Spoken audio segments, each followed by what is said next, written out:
lagi kuliah tentang topik gawat daruratan dermatologi ya. Oke, silakan siapa yang apanya. Slide-nya ya, kita mulai.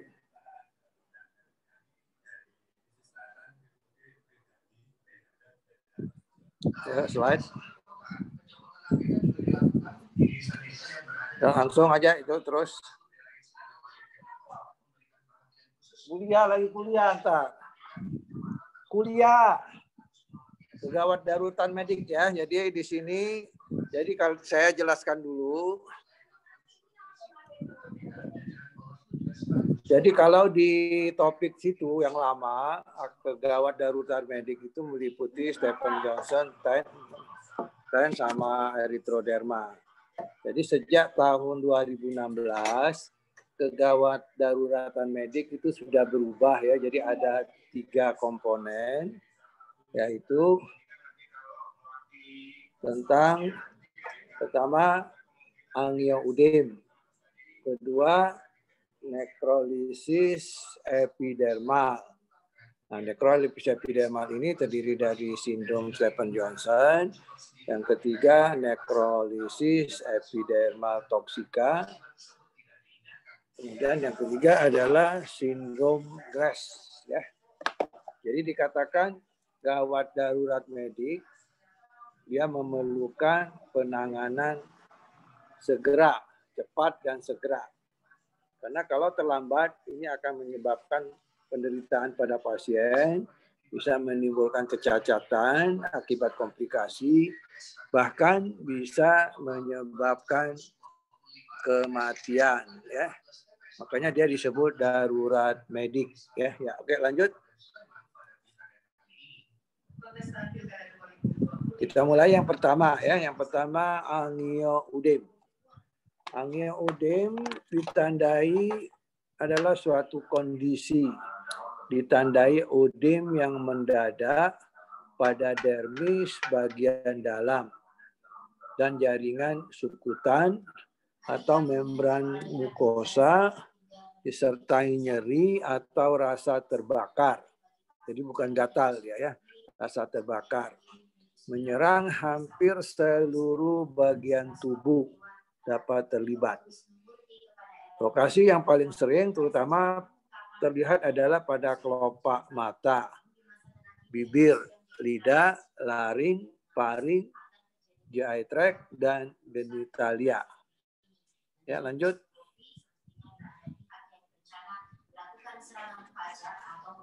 Nah, patogenesis.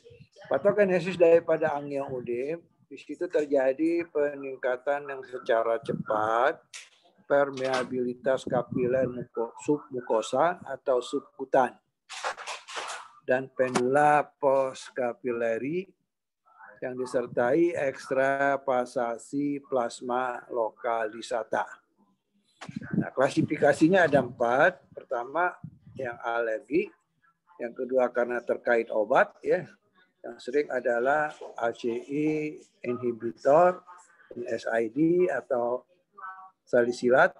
Jadi kemudian C1 inhibitory deficiency. Yang keempat adalah idiopatik. Ya, lanjut. Nah, sekarang kita lihat patofisiologinya ya. Histamin yang berlebihan menyebabkan peningkatan aliran darah, permeabilitas endotel, dan ödem yang bermanifestasi sebagai angioödem urtikaria. Dan pada kasus berat bisa menyebabkan terjadinya anafilaksis. Ya. Pada reaksi yang diperantarai oleh imunoglobulin E, ikatan alergen menghasilkan cross-linking IgE sel mass yang menyebabkan degradasi sel mass serta pelepasan histamin dan mediator lain, misalnya tryptase. Ya, lanjut.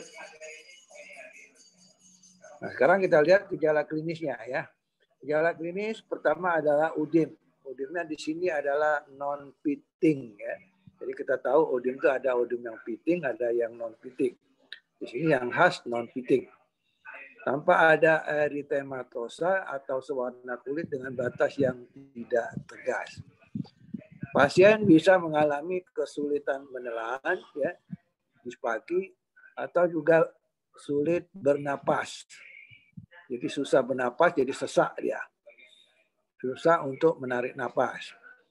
Nah, kemudian akan tampak bisa adanya urtikaria, bisa juga tidak. Kadang-kadang disertai adanya nyeri abdomen. Lokasi yang paling sering yaitu di daerah muka dan daerah perifer. Perifer maksudnya di ekstremitas ya. Ya, lanjut.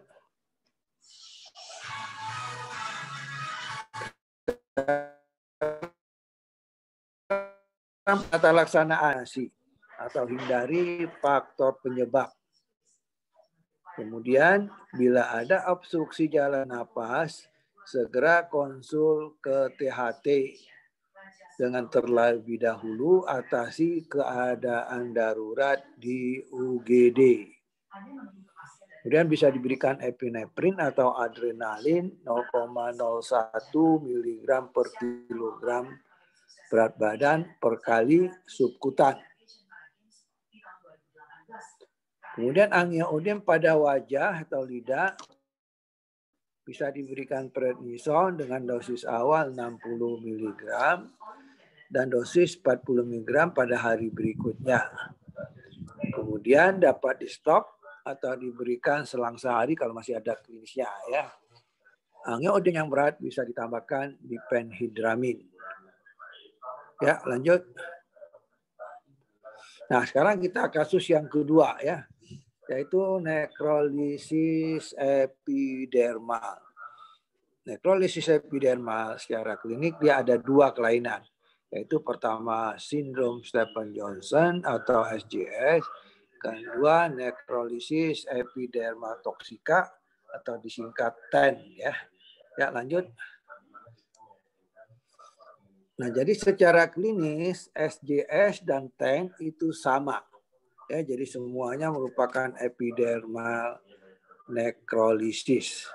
Jadi kesamaannya yaitu dalam hal gejala klinisnya, kelainan histopatologi, penyebab alergi obat, kemudian mekanismenya. Sementara perbedaannya hanya terletak pada luasnya daerah lesi yang terkena. Ya, jadi dia kalau Stevens-Johnson itu dikurang dari 10% luas permukaan tubuh. Kalau TEN itu lebih dari 30% permukaan tubuh. Nah, antaranya 10-30 itu disebutkan perantaraan antara SJS dan TEN ya, masa transisi. Ya, lanjut. Nah, ini perbedaannya ya. Pada yang SJS sebelah kiri, walaupun lesinya generalisata, tapi masih ada daerah-daerah yang kulit yang normal di sela-selahnya. Ya, coba diperhatikan. Sementara pada TEN itu dia sudah merata.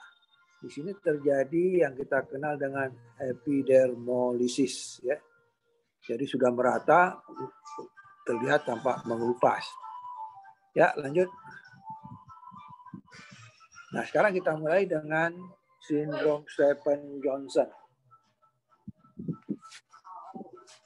Stevens-Johnson syndrome definisinya adalah satu kumpulan gejala penyakit pada kulit dan mukosa disertai dengan gejala sistemik.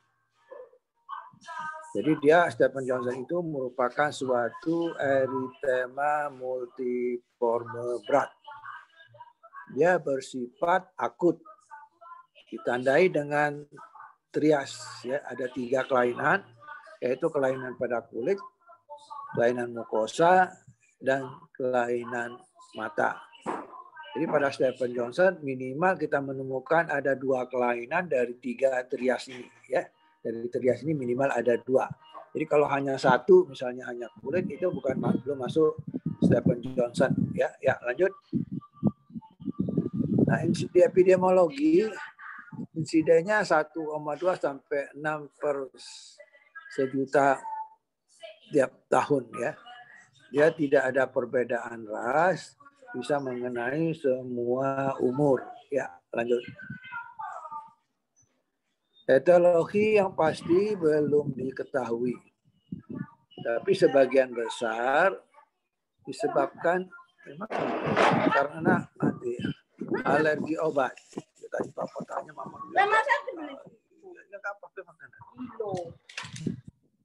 Ya, alergi obat.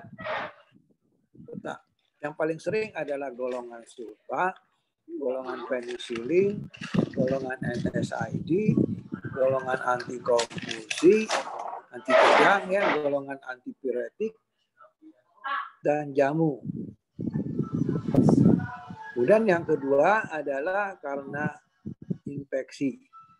Jadi apabila kita tidak menemukan adanya riwayat alergi obat, kita bisa baru kita cari penyebabnya adalah karena infeksi. Infeksi ini bisa karena virus, bisa karena bakteri, bisa karena parasit, bisa karena neoplasma, bisa juga karena vaksinasi atau radioterapi ya. Ya, lanjut. Nah, inilah tabel contoh-contoh daftar obat yang paling sering menyebabkan alergi ya. Pertama, golongan trimetoptrin atau golongan sulfa ya. Plus sulfamethoxazone. Jadi di sini trimetoptrin dan sulfamethoxazone, sulfadiazid. Nah, semua ini golongan sulfa menduduki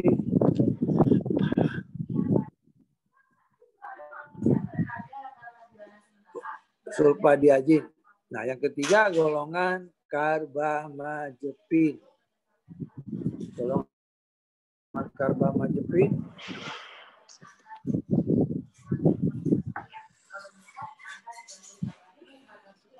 Karbamazepin ini adalah satu obat anti kejang ya. Dia termasuk yang paling sering. Yang kedua, yang selanjutnya ini allopurinol. Allopurinol juga cukup sering, yang kita tahu dia sebagai obat obat asam urat ya, anti asam urat. Kemudian di bawahnya diklofenak ini adalah golongan NSAID. Kemudian baru antibiotik yang lain, amoxicillin, ceftriaxone, cipro, dan seterusnya ya. Jadi bisa dilihat saja ini. Ini obat-obat yang paling sering menyebabkan alergi. Ya, lanjut.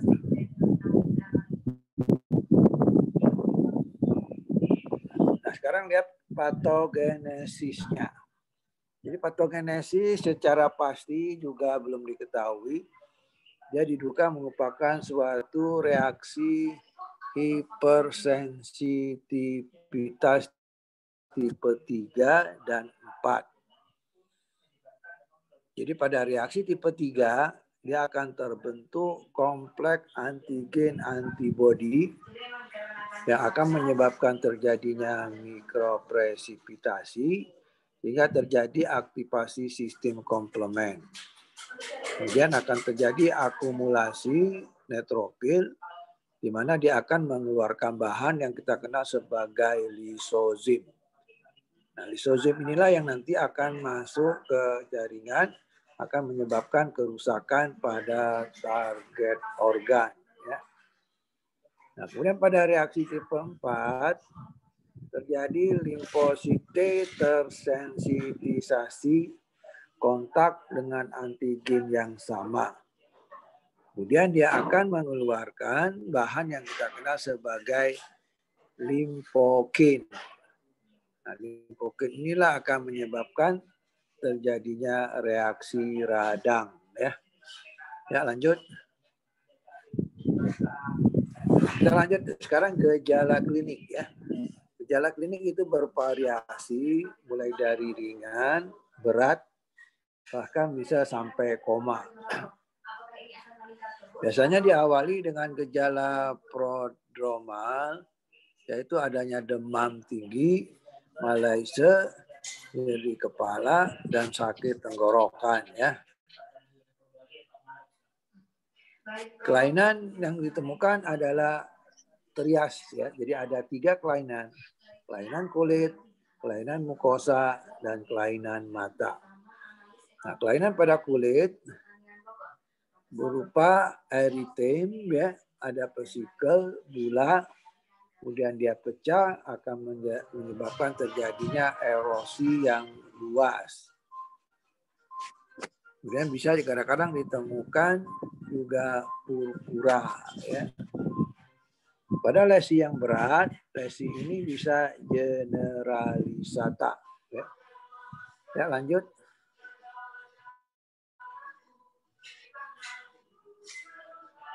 Nah, kemudian kelainan mukosa. Kelainan mukosa biasanya yang sering adalah mulut ya. Mulut, faring, dan alat genital.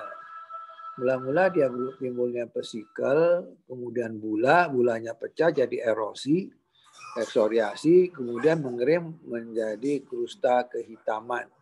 Ya, jadi seperti terlihat pada gambar di sebelah ya. Jadi krusta tebal. Nah, kalau yang di faring biasanya terjadi dispagi, keluhannya di sakit menelan. Kalau di genital juga terjadi erosi dan eksoriasi. Nah, kemudian pada kelainan mata yang sering adalah konjungtivitis katarhalis. Ya, jadi seperti gambar di sebelah, itu yang paling sering. Baru nanti bisa juga terjadi konjungtivitis purulen, terjadi perdarahan, terjadi simblikaron, kemudian bisa terjadi ulkus kornea atau iritis ya.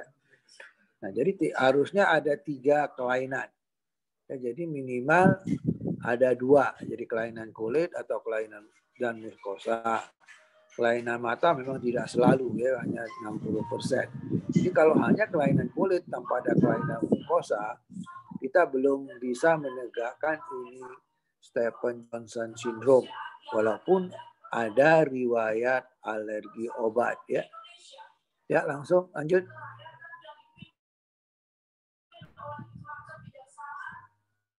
Nah, ini ilustrasinya kalian bisa lihat ya. Ini jelas triasnya, papel vesikel erosi, kelainan mukosa, bibir itu erosi krusta, kemudian daerah kelainan mata ada konjungtivitis katarhalis ya. Ya, lanjut.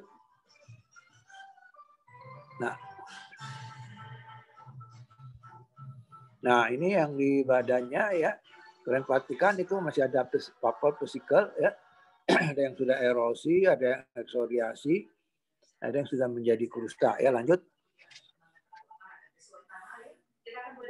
Nah, ini juga sama ya ilustrasinya. Kalian perhatikan vesikel, bula ya, generalisata. Ya, lanjut. Nah, ini yang kasus yang lain ya, sama tapi ya ada triasnya. Kelainan kulit, kelainan mukosa, kelainan mata. Ya, lanjut.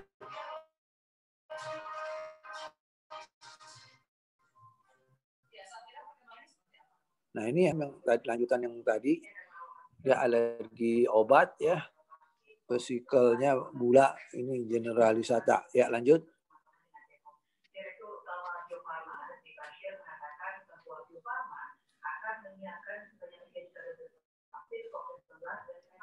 Ya, lanjut. Nah, sekarang kita lanjut ke pengobatan. Pengobatan ini tergantung dari berat ringannya penyakit. Biasanya pasien dirawat inap ya. Jadi kita lihat keadaan umumnya. Nah, kita harus segera cepat memberikan tindakan untuk life saving, yaitu untuk menyelamatkan jiwanya dengan pemberian kortikosteroid. Kortikosteroid bisa kita pilih kalau di rumah sakit, kita berikan metilprednisolon dengan dosis 125 sampai 250 mg per hari. Tapi kalau di puskesmas biasanya nggak ada metil, kita berikan dexamethasone ya. Dexamethasone 4 sampai 6 kali miligram kali 5 gram per hari. 5 miligram ini 1 ampul ya. Kemudian segera di tapering off. Jadi bisa lesi membaik, biasanya 5-6 hari kita langsung segera tapering off. Nah, karena pemberian steroid dosis tinggi, walaupun belum ada tanda-tanda infeksi, kita harus berikan antibiotika. Ya, antibiotika ini gunanya untuk memayungi. Karena dengan pemberian steroid dosis tinggi, itu kan bisa menyebabkan penurunan daya tahan tubuh sehingga memudahkan terjadinya infeksi nosokomial. Kemudian berikutnya juga kita perlu perhatikan intake cairannya ya. Intake cairan tentu yang mengandung elektrolit. Bisa tergantung ya, bisa berikan biasanya RL, NaCl ya secara bergantian. Yang penting diperhatikan jumlahnya. Kita tahu intake keperluan minimal cairan kalau pada orang dewasa itu 24 jam adalah 2 liter. Jadi 2 liter itu berarti ada 4 kolom. Jadi minimal 4 kolom itu harus masuk. Jadi kalau usah, karena banyak yang lesi yang luas biasanya harus lebih. Jadi jangan sampai kurang dari 4 kolom ya. Kemudian kita bisa tambahkan reseptor H2. Biasanya berikan injeksi ranitidin 1 ampul per 12 jam. Tujuan pemberian ini adalah untuk mencegah terjadinya ulkus pada gaster ya. Karena pemberian steroid itu bisa merangsang mukosa daripada gaster, bisa terjadi erosi, bahkan bisa terjadi ulkus. Untuk mencegahnya kita berikanlah reseptor H2. Topikal bisa disesuaikan dengan kelainan kulit yang ada. Kalau dia basah bisa dikompres ya. Kalau dia kering nanti bisa diberikan steroid atau tambah emolian. Nah, pada mukosa mulut bisa kita berikan borak gliserin 10% ya. Ya, lanjut.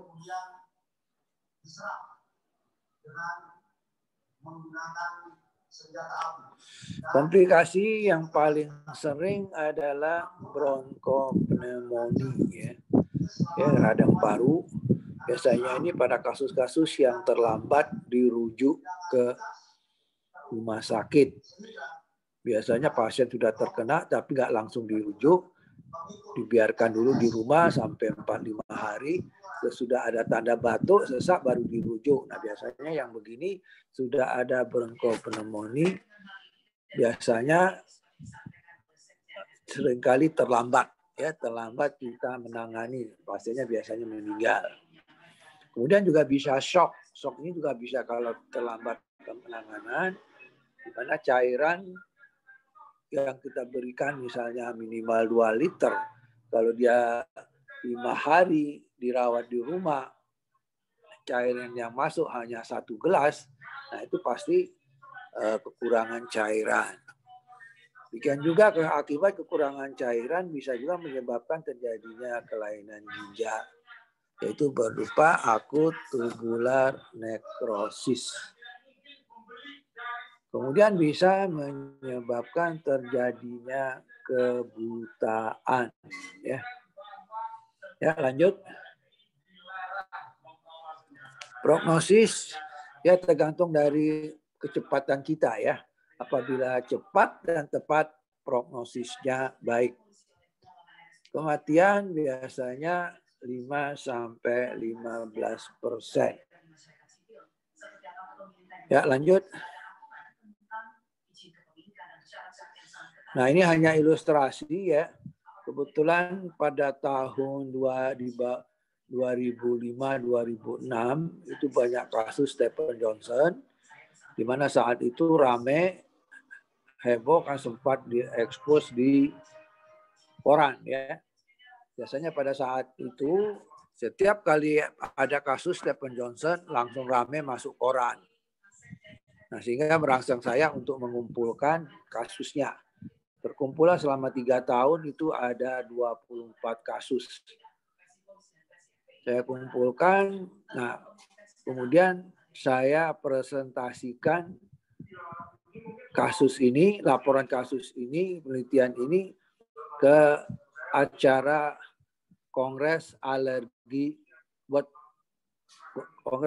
Internasional, World Allergy ya. Jadi Kongres Alergi Sedunia yang pada waktu itu 2007 November di Bangkok ya. Jadi kalian bisa klik kalau memang pengen tahu, bisa diklik aja di Google Stephen Johnson Syndrome in Bandar Lampung. Nah, kalian akan bisa lihat ini. Jadi ini memang sudah terpublish ya publikasinya. Ya, lanjut. Nanti bisa dibaca ya. Nah, sekarang kita yang kedua yaitu necrolysis epidermotoxica. Nah, di sini definisinya adalah penyakit yang berat yang ditandai dengan gejala kulit yang khas yaitu berupa epidermolisis menyeluruh. Dapat disertai kelainan mukosa di orifisium dan mata. Ya, lanjut. Etiologinya sama ya seperti alergi obat ya, jadi pada Stephen Johnson. Bisa juga karena infeksi. Ya, lanjut. Gejala klinik sama ya, hampir sama dengan pada Stephen Johnson berat. Jadi gejala prodromalnya tampak sakit berat, demam tinggi, kesadaran menurun. Nah, pada kulit tampak eritem generalisata, vesikel dan bula langsung pecah jadi eksoriasi dan epidermolisis. Pada mukosa juga bisa terjadi erosi dan eksoriasi, kemudian dia mengering menjadi krusta. Ya, lanjut. Nah, ini ilustrasinya ya. Jadi kalian bisa lihat ini. Jadi adanya erosi, eksoriasi, dan epidermolisis. Dia langsung mengenai kulitnya ya. Jadi bedanya pada Stephen Johnson. Jadi luasnya ini biasanya sudah melebihi dari 30% permukaan kulit. Ya, lanjut. Nah, pada pemeriksaan histopatologi akan tampak adanya epidermolisis, kemudian juga Yarkowski sign juga positif ya. Ya, lanjut. Pengobatannya sama seperti Stephen Johnson syndrome. Jadi kita bisa berikan steroid dosis tinggi, harus dipayungi antibiotika,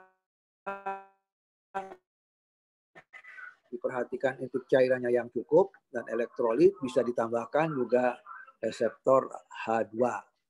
Nah, prognosis di sini buruk ya, 50-70% buruk. Apabila penyebabnya infeksi, lebih baik daripada penyebabnya obat. Angka kematian cukup tinggi ya, yaitu 28,6%. Sementara sindrom Stephen Johnson 1%. Jadi memang insidennya juga ini cukup jarang ya. Di Bandar Lampung saya selama ini baru menemukan 4 kasus ya. 4 kasus yang betul-betul 10 ya. Dari 4 kasus itu 1 yang meninggal. Ya, lanjut. Nah, ini yang ketiga, yaitu yang kita kenal sebagai sindrom DRESS ya. Sindrom DRESS. Sindrom DRESS itu definisinya dia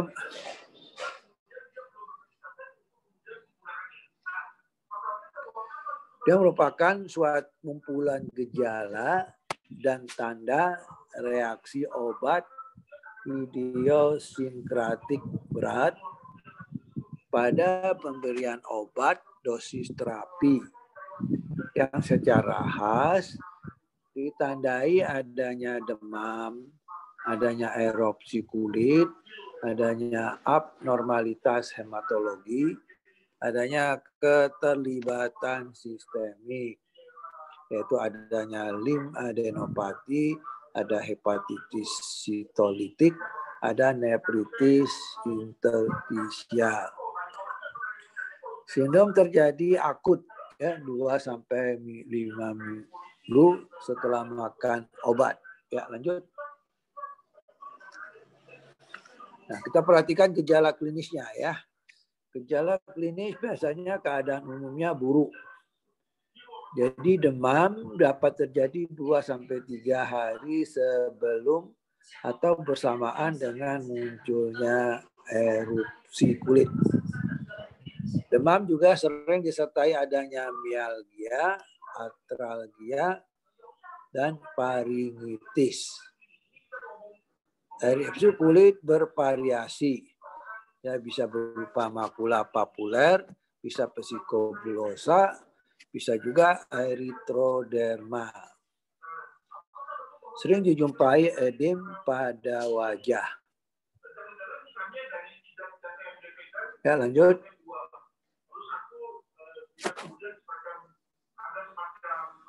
Pemeriksaan penunjang biasanya perlu dilakukan, yaitu adalah pemeriksaan darah rutin, urin rutin, ya, SGOT, SGPT, HBsAg, antibodi antivirus hepatitis A dan C. Kemudian bisa juga dilakukan tes tempel untuk mencari penyebab. Biasanya ini dilakukan setelah pasiennya sembuh ya. Setelah 6-6 bulan sudah sembuh. Ya, lanjut. Nah, sekarang kita lihat penata laksanaan. Penata laksanaan ya secara umum, pertama, hentikan obat yang dicurigai sebagai penyebab. Kemudian berikan penjelasan kepada pasien dan keluarganya tentang penyakit ini. Nah, khusus adalah mengatasi keadaan umum yang buruk, cairan, ya, keseimbangan cairan dan elektrolit yang harus diperhatikan. Ya.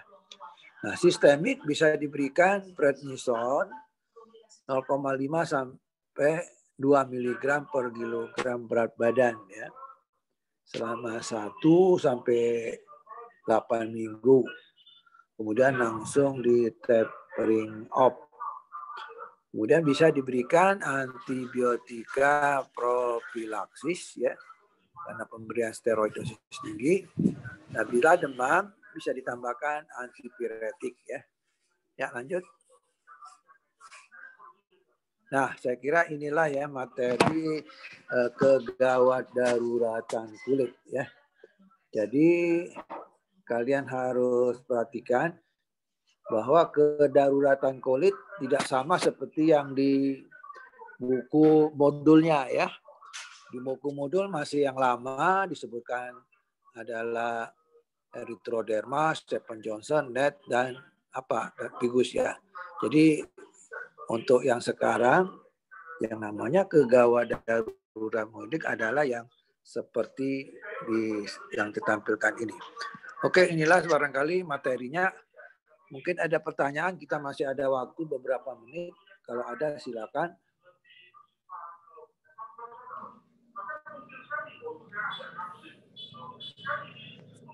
Silakan kalau ada.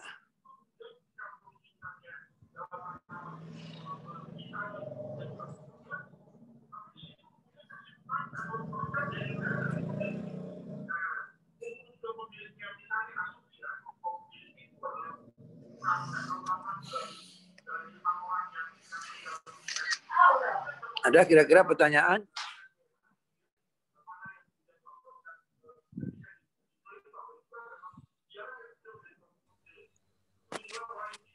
Jadi nanti dibaca lagi ya. Ini materinya yang saya berikan hanya poin-poinnya saja ya. Jadi diharapkan nanti kalian